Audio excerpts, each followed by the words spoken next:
Dnes je zimný slnovrat a je to čas vhodný na spojenie sa s naším hviezdnym domovom a s hviezdnymi predkami. Náš hviezdny domov, tým ani nemyslím nejakú konkrétnu galaxiu či planétu, myslím tým lono vesmíru alebo náš hviezdny pôvod, pretože tu na Zemi to nie je náš prvý domov, nie je to ani náš posledný domov. Všetci pochádzame z hviezd a k hviezdam sa aj navraciame. To je ten zdroj toho života vo vesmíre.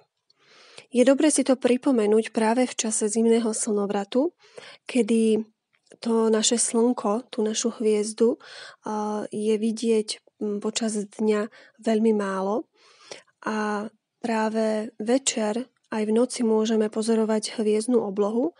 Takisto podmienky na pozorovanie hviezd sú najlepšie v zime a vtedy najlepšie môžeme precítiť, že celý vesmír a hviezdy sú naším pravým domovom, odkiaľ pochádzame a že odtiaľ sme prišli i sem a keď sa raz zomrieme, tak sa prinavrátime opäť k tým hviezdam.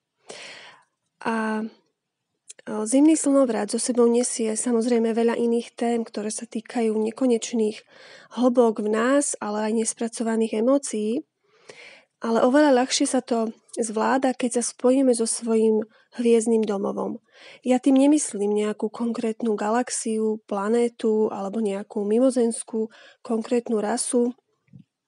Ono nie je dobre sa upínať na nejaké konkrétne poznatky, pretože ten vesmír je nekonečný a takisto stále vznikajú nové hviezdy, mnohé zanikajú, je to tanec života a skôr hovorím o tom hlbokom prepojení sa s tou našou podstatou života.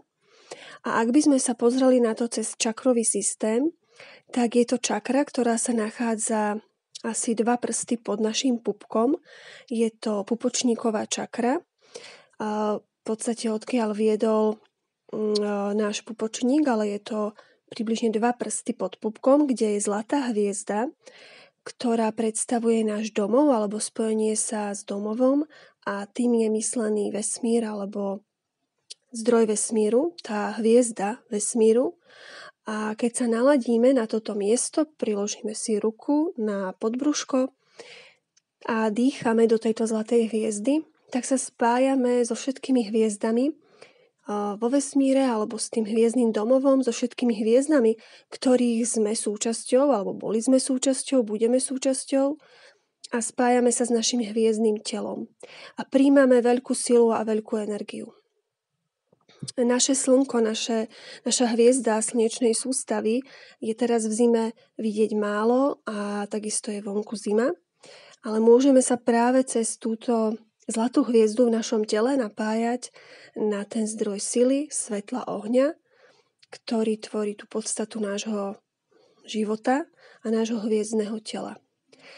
Takže aj toto je dôležitá téma zimného slnovratu a pre nás všetkých prináša toto obdobie tmy veľkú žiaru hviezd a je to preto, aby sme si pripomenuli, odkiaľ pochádzame.